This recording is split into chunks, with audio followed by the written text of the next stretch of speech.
Living a well-balanced lifestyle goes beyond ensuring your finances are in order. Welcome to Keeping the Well in Wealthy with Barbara Archer from Hightower. Barbara speaks with wellness industry leaders and related professionals to share more than financial planning advice.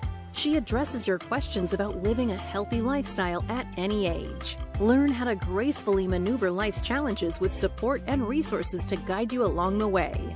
Barbara and the team at Hightower help you make a plan, make an investment, and make a difference in your own wealth and well-being, and in your families, and within your community. Thank you for listening to Keeping the Well in Wealthy with Barbara Archer, sponsored by Hightower. Now, on to the show.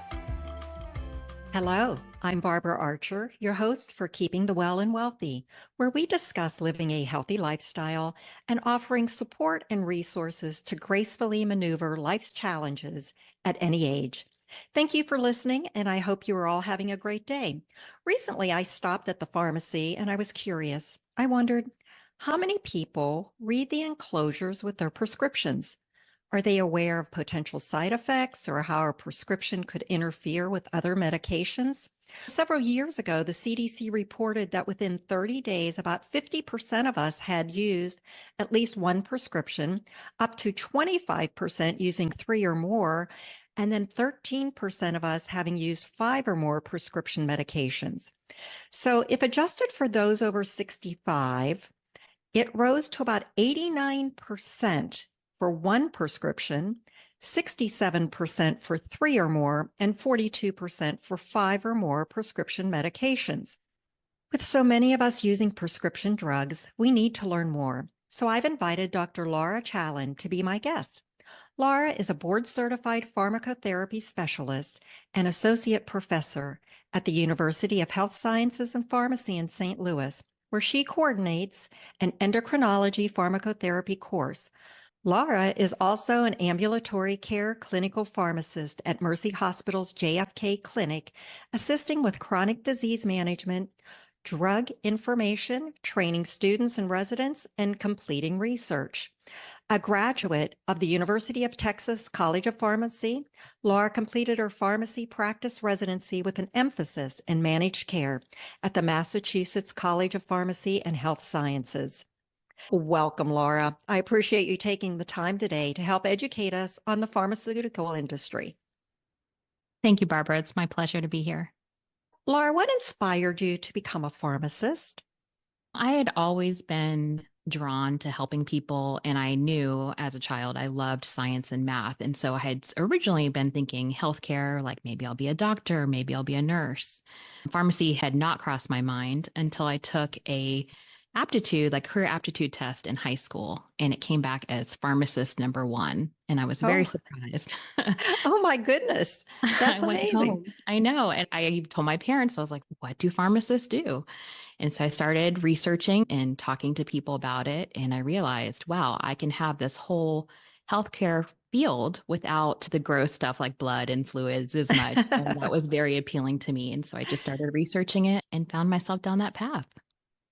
You're an ambulatory care pharmacist. So can you please explain what the different types of pharmacists are?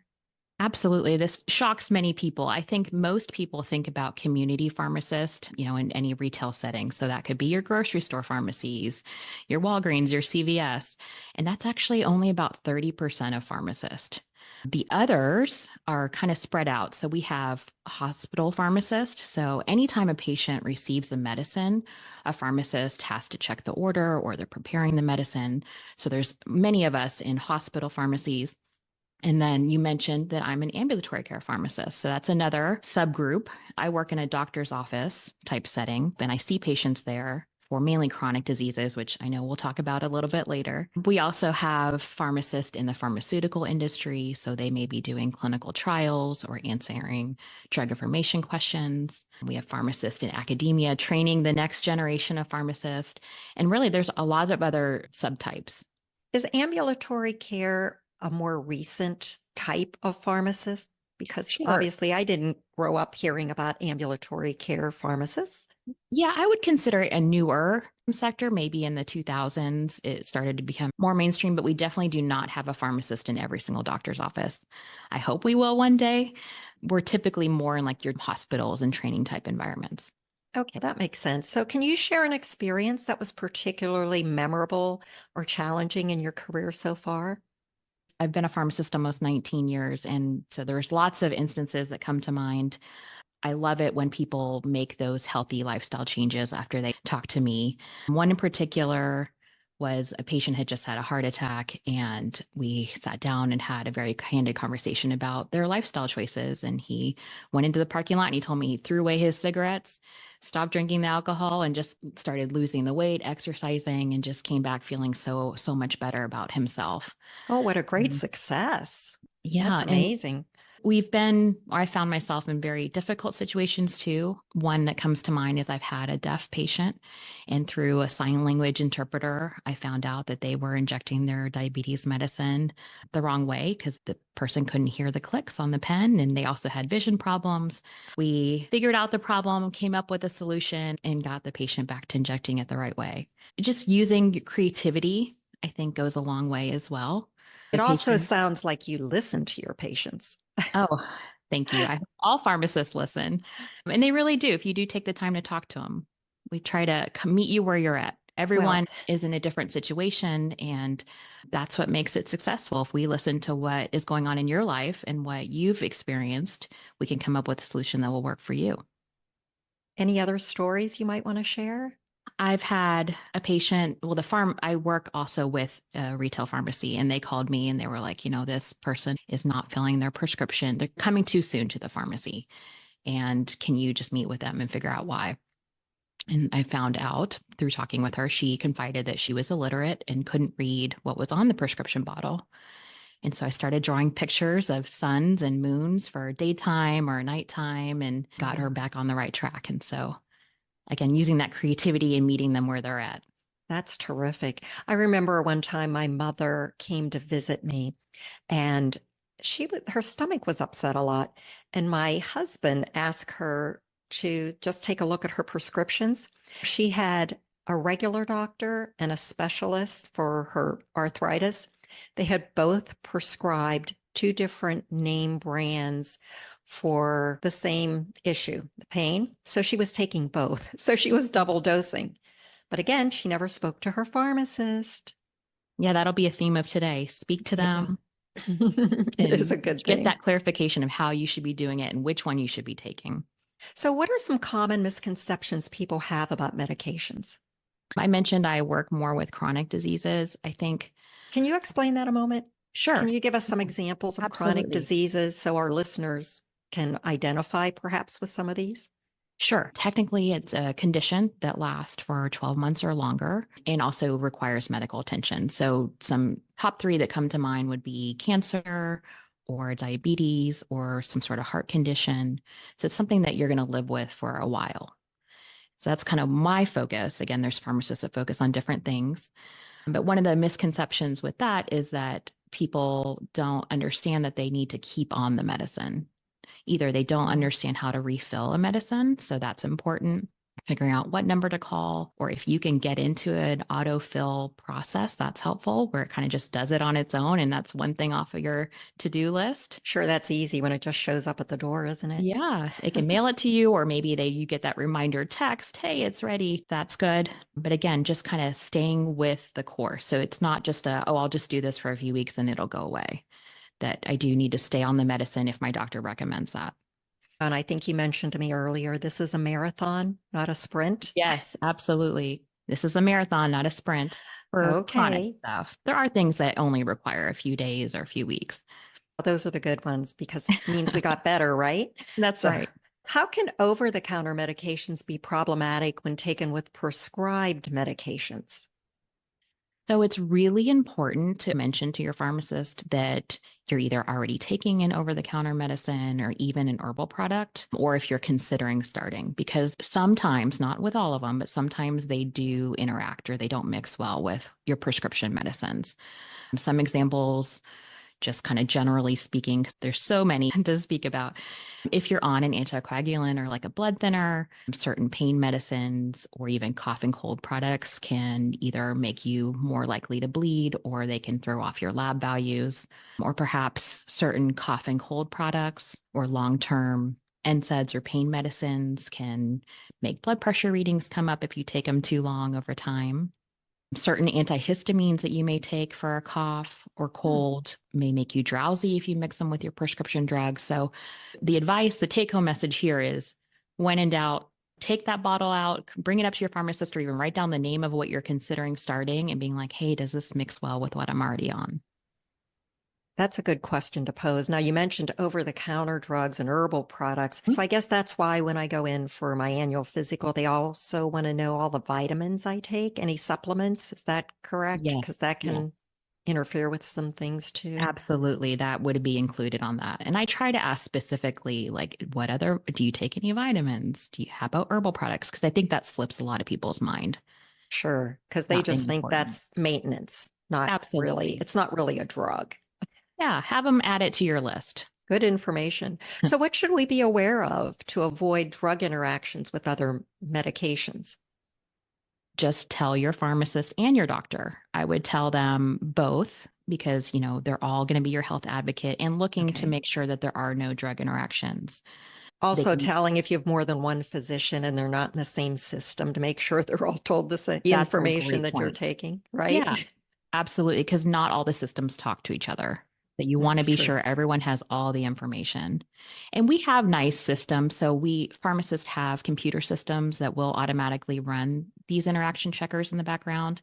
I also have access to databases where I can manually put in everything and see if they mix together too.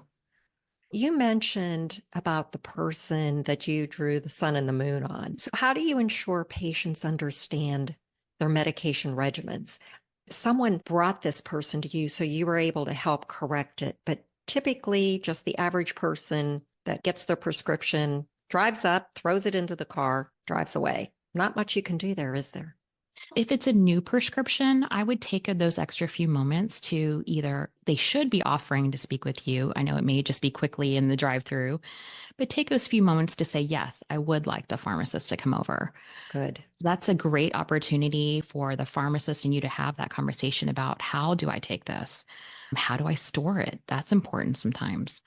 Will it interfere with anything that I'm taking? And what common side effects should I look out for? When is it a side effect that I need to call and report?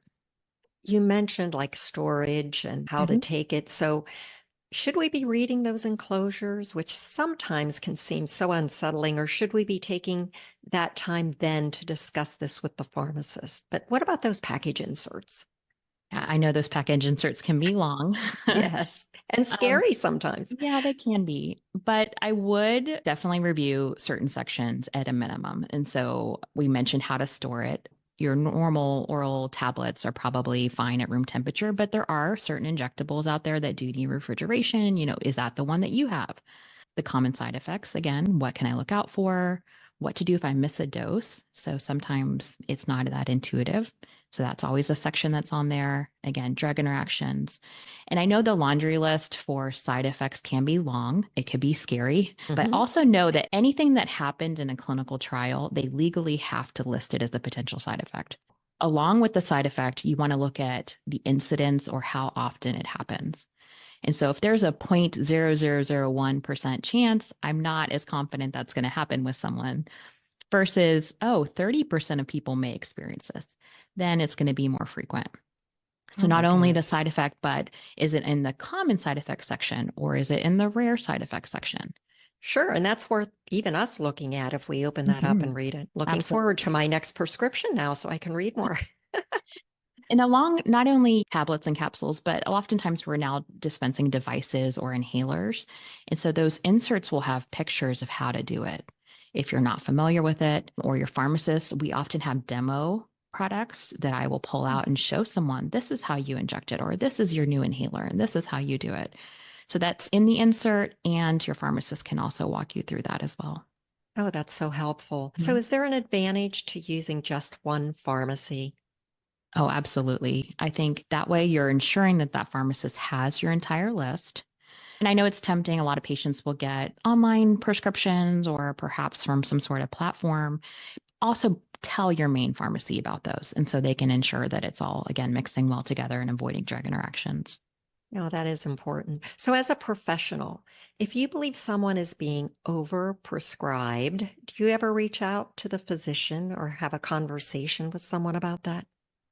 Unfortunately, I think that this happens more commonly than I would like. When we're recommending new medicine, it's important to think about, am I treating the underlying condition or are they treating a side effect of something else?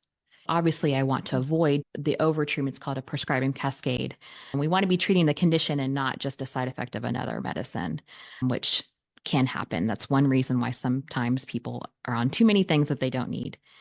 So I absolutely do reach out. Now, I'm in a unique setting where I'm with the doctors in the doctor's office. So it's a little bit easier for me personally, but I know Sure. community pharmacists make those calls all the time. Let us be your advocate. Even if you're thinking, gosh, am I on too many things? Have that conversation. The pharmacist makes those calls all day long. It's expected. We're all a healthcare team. And so we can absolutely have those conversations. I'm hoping on this podcast that people are listening to how important it is to talk to their pharmacist. Just don't grab your prescription and leave. Maybe take that 2 or 3 minutes and have a deeper conversation. Absolutely, especially if it's new. Absolutely. I agree with you. So, prescriptions can be very pricey, though. You and I have talked about this. And should a patient be pursuing a discount card or reaching out to the manufacturer, or can the pharmacist be of assistance in helping with pricing? Yeah, I know that medicines can be very expensive, and Mm. we absolutely understand the need to minimize cost. I think that pharmacists are just as frustrated with the cost as the patients. So, a couple of things I want to mention. If you have prescription insurance, your insurance company has something called a formulary. So, it's the list of medicines that they prefer. And they will even list it as tier one. So that would be the lowest copay versus higher tiers, which would be a higher copay. Again, every plan is a little different and it'll be a different level. But you could Now, search before the we go past that, would the pharmacist also have that information, or is this something we have to bring to them? the pharmacist is able to access it. So really you can just look it up online. I've Okay. even Googled Okay. certain formulary plans before and Okay. pull it Thank you. up. So I think it could be the patient, definitely the provider, pharmacist, anyone can look it up. It would be easiest if when the doctor is prescribing the medicine, and certain pharmacists do prescribe, any provider that's prescribing would look at the formulary and determine, oh, can I use this lower tier product? Is that going to do the same thing as this higher tier product? So that's one way to keep the cost down because if you're in that lower tier, you're going to have your lower copay. That's the item that they prefer. If you don't have insurance, there's definitely coupon codes out there. There's different discount websites that will provide certain codes. It's best if you provide those codes to the pharmacy before they run it through and before they prepare the prescription. That's just going to save you time. It's going to save the pharmacy time versus doing it once it's all ready. Then they have to kind of go back and run it back through the system. And so just more time for everyone involved. For And those listeners that might be in a very low income bracket, what kind of assistance can they get? those that are in the lowest income bracket, many manufacturers will actually provide the medicine either at a reduced cost or sometimes for free. And that would involve paperwork that typically your doctor's office would initiate or send in. If that happens to be you, mention it. They're called manufacturer like assistance programs. And so many Terrific. doctors' offices will do that for patients as well. So people shouldn't be shy about asking for that if they have the need, right? Rather than just Absolutely. not get their prescription. Yeah, and it's a little more work up front. You have to kind of prove your financial status with certain documents, but the reward is there if you need it.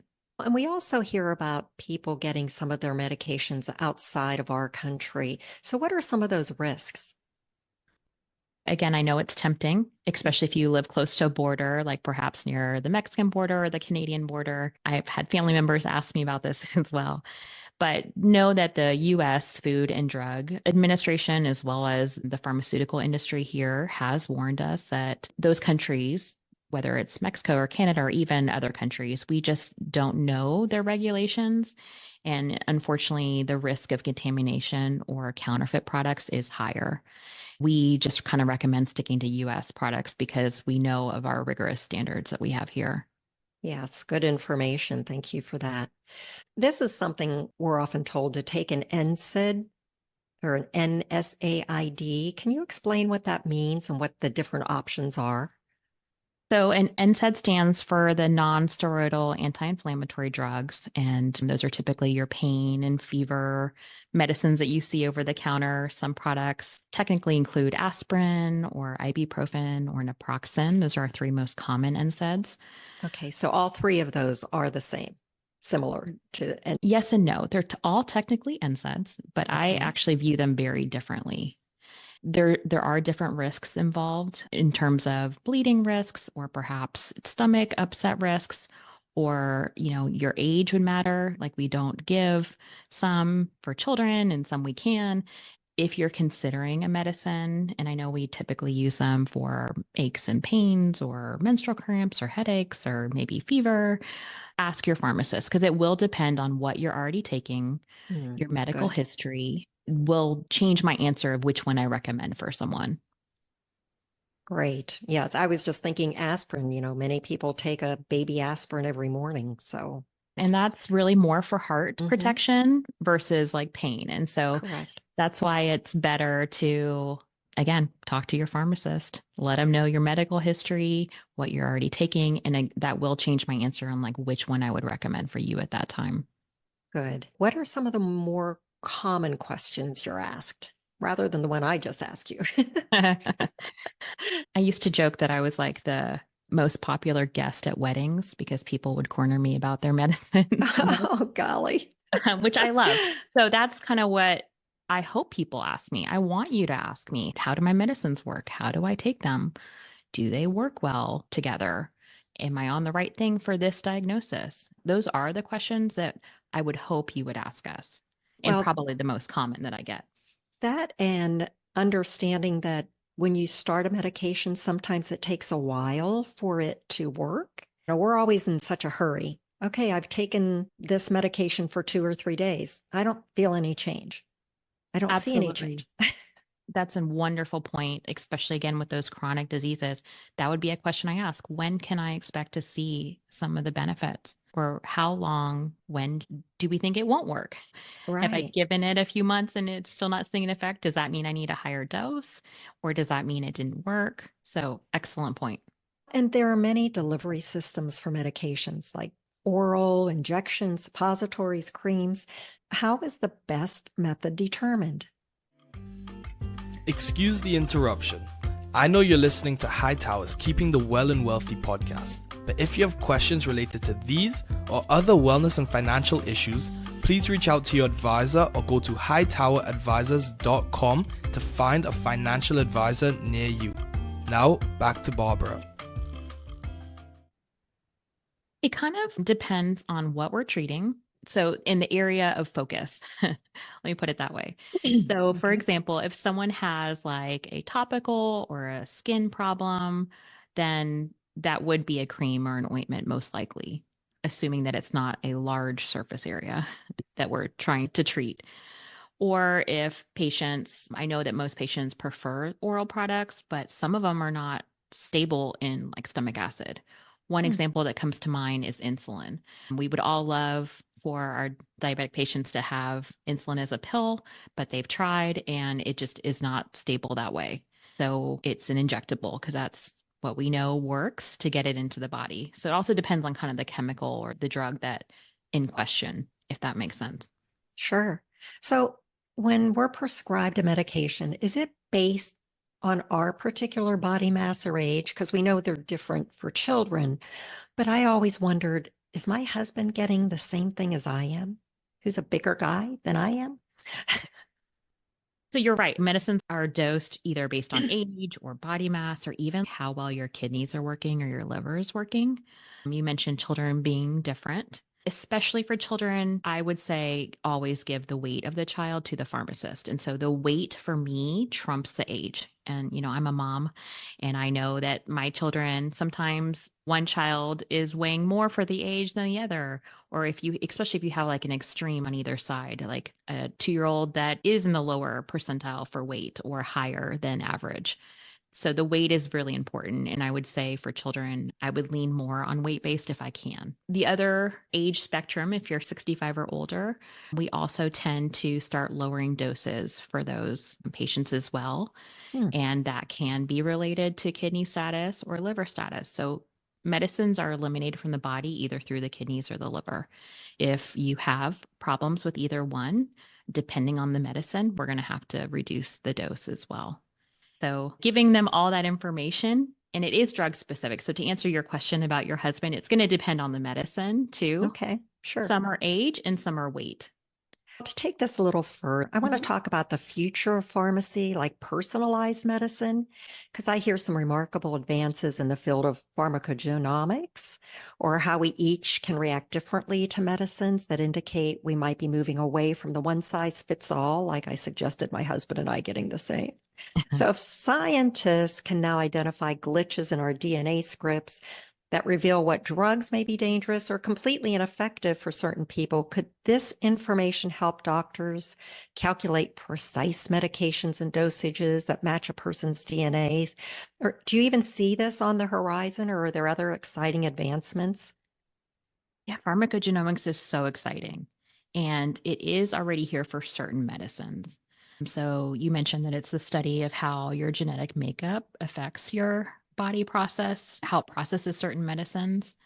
It just involves certain genetic testing. And I think that's the barrier right now is the cost Sure. of the genetic testing. And so I don't think it's mainstream for most patients due to that, really like the barrier of cost. Yeah, it's the hurdle today. Absolutely.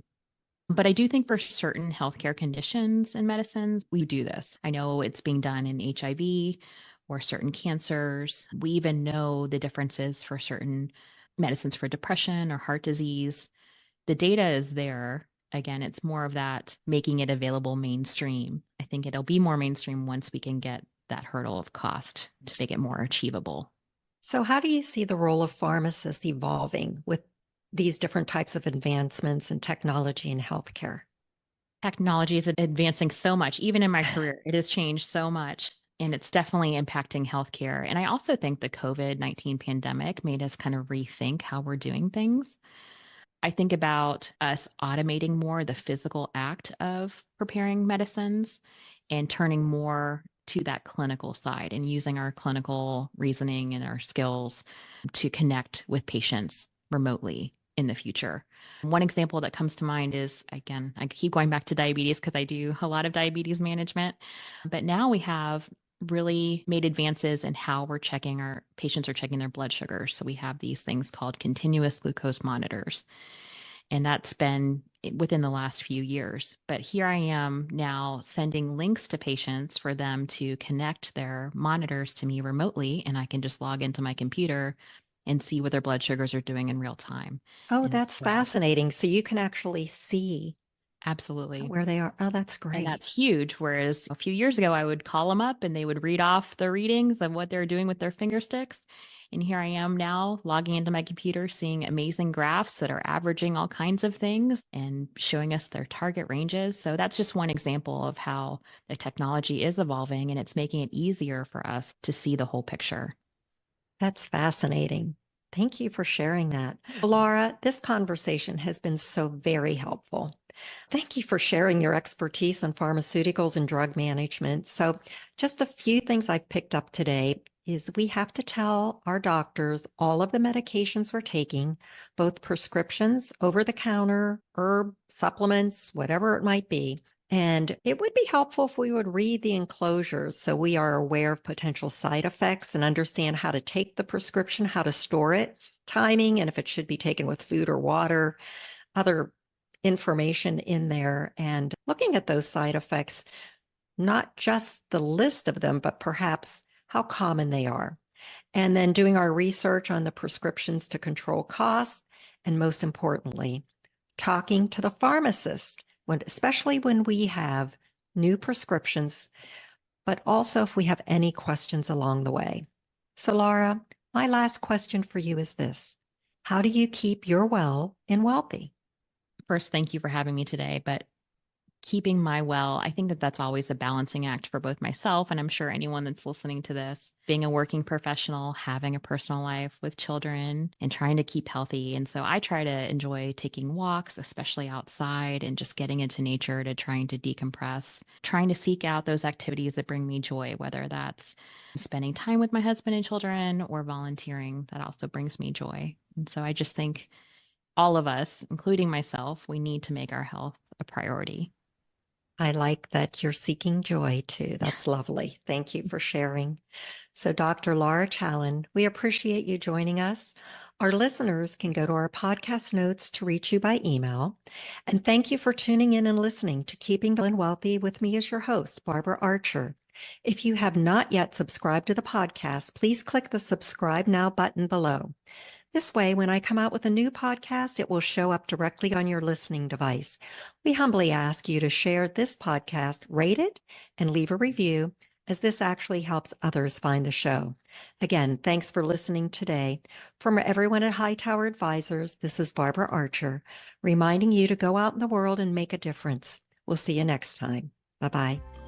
Thank you for listening to Keeping the Well in Wealthy with Barbara Archer, sponsored by Hightower. Click the follow button to be notified when new episodes become available. The information covered and posted represents the views and opinions of the guest and does not necessarily represent the views or opinions of Hightower Wealth Advisors. The content has been made available for informational and educational purposes only. The content is not intended to be a substitute for professional investing advice. Always seek the advice of your financial advisor or other qualified financial service provider with any questions you may have regarding your investment planning. Hightower Wealth Advisors is a group comprised of investment professionals registered with Hightower Advisors, LLC, an SEC registered investment advisor. Some investment professionals may also be registered with Hightower Securities, LLC, member FINRA and SIPC.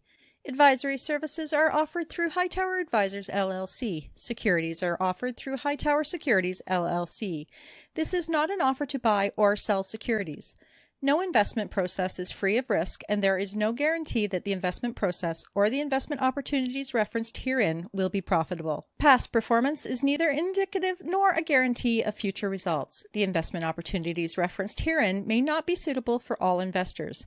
All data or other information referenced herein is from sources believed to be reliable. Any opinions, news, research, analysis, prices, or other data or information contained in this presentation is provided as general market commentary and does not constitute investment advice. Hightower Wealth Advisors and Hightower Advisors LLC or any of its affiliates make no representations or warranties expressed or implied as to the accuracy or completeness of the information or for statements or errors or omissions or results obtained from the use of this information. Hightower Wealth Advisors and Hightower Advisors LLC assume no liability for any action made or taken in reliance on or relating in any way to this information. The information is provided as of the date referenced in the document. Such data and other information are subject to change without notice. This document was created for informational purposes only. The opinions expressed herein are solely those of the authors and do not represent those of Hightower Advisors LLC or any of its affiliates. Hightower Advisors LLC or any of its affiliates do not provide tax or legal advice. This material is not intended or written to provide and should not be relied upon or used as a substitute for tax or legal advice. Information contained herein does not consider an individual's or entity's specific circumstances or applicable governing law, which may vary from jurisdiction to jurisdiction and be subject to change. Clients are urged to consult their tax or legal advisor for related questions.